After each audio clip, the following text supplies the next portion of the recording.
Existem quadrinhos que são essenciais, quadrinhos que são uma obra de arte, quadrinhos que são referência. E aqui hoje estou trazendo um deles, que é Mort Cinder. Sim, essa obra genial está agora aqui no Puta Obra Bicho.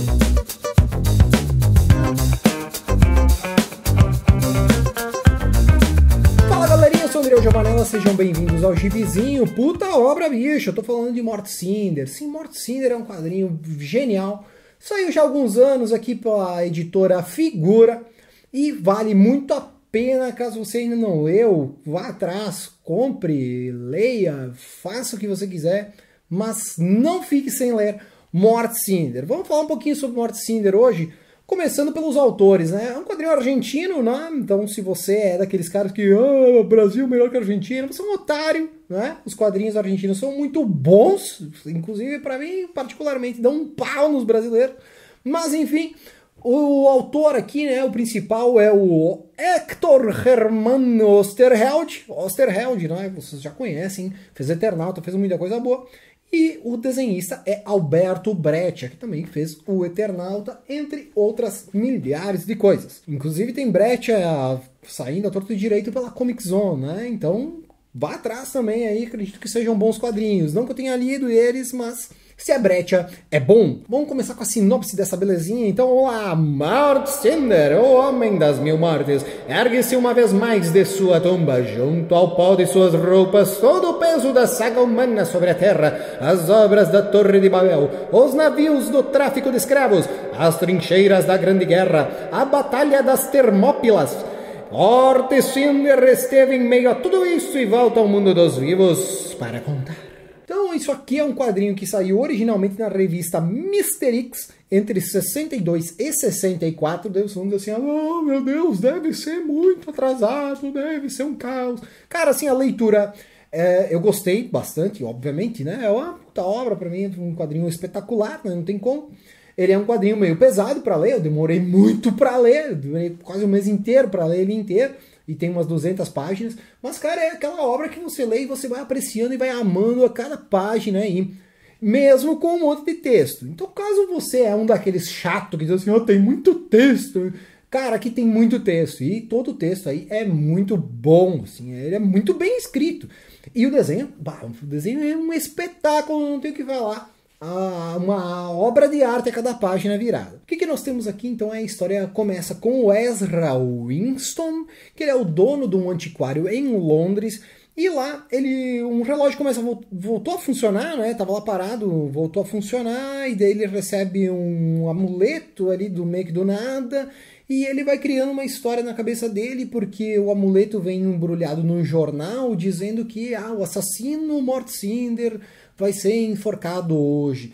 Então ele começa a olhar algumas coisinhas assim e sempre remete a esse Mort Cinder. Então ele meio que monta um quebra-cabeça na cabeça dele mesmo, aí ele começa a dizer assim, não, mas isso aqui quer dizer tal coisa, isso aqui quer dizer outra coisa. Então ele vai lá em tal lugar, em tal horário, porque ele sabe que vai acontecer alguma coisa lá. E ele chega no tal lugar, na verdade o tal lugar era um cemitério do lado onde é que tem a tumba, onde é que foi enterrado ali, como é que é, o buraco lá, onde é que botaram o Mort Cinder, né? Sepultura é o nome, grande banda. Então ali está enterrado o Mort Cinder e o Mort Cinder tá ali, meio que desenterraram o cara, mas ele começa a notar ali, ainda antes de chegar ali, né, o nosso querido Ezra começa a notar que tem umas pessoas meio estranhas aí, uns caras vestidos tudo igual, com olhos de chumbo. Que são esses olhos de chumbo, né? Inclusive o primeiro capítulo aí se chama Olhos de Chumbo, que é esses caras que começam a perseguir ele, e ele acha meio estranho que eles se vestem igual, eles têm um olhar pesado, um olhar duro, ele chama de um olhar duro, que então estão perseguindo ele, e isso vai mostrar que tem a ver com o Mort Cinder. Na verdade, esses olhos de chumbo estão perseguindo Mort Cinder, eles querem encontrar Mort Cinder, porque tem um médico ali, um doutor, que ele controla mentalmente esses olhos de chumbo, que é o professor Angus, e ele planeja dominar a humanidade controlando as pessoas mentalmente. Então ele faz um mequetrefe na cabeça das pessoas e ele começa a controlar essas pessoas. Ele diz assim, faz tal coisa, faz tal coisa. E a ideia dele é meio que dominar o mundo, fazendo uma consciência coletiva com todos os seres humanos. talvez vamos dizer assim, meio estranho, mas, cara, muito bem escrito, assim, realmente faz sentido aquilo que está sendo mostrado aí. E então, essa é a primeira história, tá? Daí depois, durante essa história a gente conhece o Mortcinder, a gente entende que ele morre, mas ele volta à vida na sequência. Então ele realmente havia sido enforcado, mas ele voltou à vida. Daí depois ele morre, de novo ele volta à vida.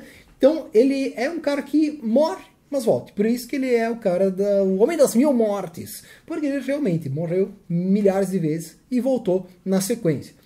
Depois dessa história aí dos Olhos de Chumbo, que conta então essa primeira aventura do Ezra junto com o Morte, depois eles vão revisitando o passado do Mortcinder. Então, primeiramente a gente vê que ele foi na Primeira Guerra Mundial, depois a gente conhece também algumas outras histórias dele na prisão, ele passou um bom tempo na prisão, e também ajudou a fazer alguns sarcófagos lá no Egito Antigo, ajudou a construir a Torre de Babel, inclusive ele conta por que a Torre de Babel deu errado, e também lutou ao lado dos 300 de Esparta, também explicando aí como é que ele participou lá e qual é que era a treta lá na época. Enfim, o Mortcinder ele viveu 1000 vidas e ele vai contando isso aí.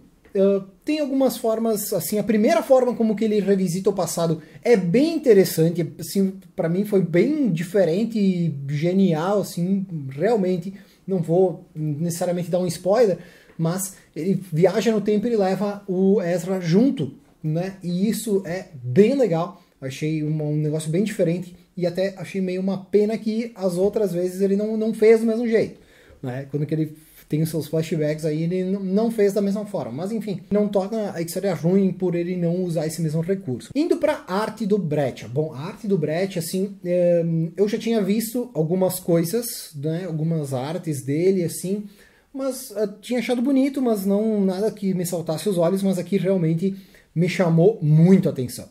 Bom, a arte dele é extremamente feita com alto contraste, praticamente ou é preto ou é branco e é bem traçado, assim, quando que tem texturas, coisas assim, é muito o preto ou branco, não tem muita textura meio termo. A arte dele, então, ela é muito inspirada no movimento do expressionismo alemão, que é aquele modelo de filmes como Nosferatu, enfim, que são filmes em preto e branco com alto contraste. E também a arte em si também fazia parte desse mesmo movimento e a arte era bem semelhante àquilo que o Brett mostra, e o Brett desenha muito bem. O traçado dele é muito diferenciado, assim, realmente poucos desenhistas fazem isso, assim, talvez assim, vamos pegar um cara parecido, talvez o Bill Sienkiewicz, tá? Mas o Brett ele tem um traço mais forte, né? Com mais contraste, com mais linha, com a linha mais grossa, sabe? Enfim, o desenho dele é muito bom mesmo. Eu não conhecia muita coisa e aqui eu fiquei deslumbrado. Tem cenas assim que ele rouba, assim, fazendo um rosto na tela, assim, ali na página, destaca completamente o traço dele, assim, é muito bom. Cara, e ele trata, assim, a ação dele, assim, tem cena de guerra, tem cena de batalha. Cara, ele desenha muito bem tudo. Realmente é um dos maiores desenhistas dos quadrinhos mesmo. E o roteiro do Osterheld também é um cara que eu não havia lido nada até o momento, inclusive, cara, eu tenho o Eternauta, ainda não parei para ler, tô errado, obviamente, né? Mas, cara, o roteiro do Osterheld é muito legal. Ele é muito inventivo. Essas sacadas que ele teve aí de viagem no tempo e de como contar a história a partir de um ser que aparentemente não morre, né? Na verdade ele morre e volta. Então ele conhece todas as coisas da humanidade. Ele pega uma notícia na TV lá, a tumba não sei o que lá do Egito. Daí ele diz, mas eu trabalhei lá, vamos lá. Sabe? Então, cara, são coisas bem diferentes, assim, é um quadrinho muito imaginativo e, cara, com certeza passa muito pelo roteiro do Osterheld, que é um mestre, né? Então, só finalizando na matéria do roteiro do Osterheld, se você gosta daquela série Twilight Zone, cara, tem muitas sacadas aqui dentro que remetem à série. Então, cara, é ficção científica, às vezes é só uma ficção histórica, cara, é muito legal o trabalho do Osterheld mesmo. Então, Cara, Mort Cinder é uma puta obra, bicho. Cara, realmente, assim, ó, existe o nível Desbund e o nível puta obra, bicho, que é um negócio genial, assim, um negócio espetacular. E Mort Cinder é um desses quadrinhos. É um quadrinho essencial. Acredito que tem muita coisa aí que é, assim, ó, fenomenal. Duvido que tenha alguém que antes disso tenha feito algo desse nível, nesse tipo de quadrinho. E a arte é demais, o roteiro demais. Cara, assim, ó, realmente, Mort Cinder me chamou a atenção, me dobrou no meio, assim. Foi um quadrinho que realmente me caiu o cu da bunda. Então, cara, Mort Cinder é um espetáculo. Se você não leu, cata aí, vá atrás, Editora Figura. Parabéns pelo projeto, parabéns por ter trazido esse quadrinho aí. E era isso por hoje. Se você já leu Mort Cinder, comente aí o que você achou. E se você não leu, vá atrás. Vá atrás, que esse quadrinho você tem que ler para poder dizer para os seus amiguinhos que você entende quadrinho. E era isso por hoje. Um forte abraço e tchau.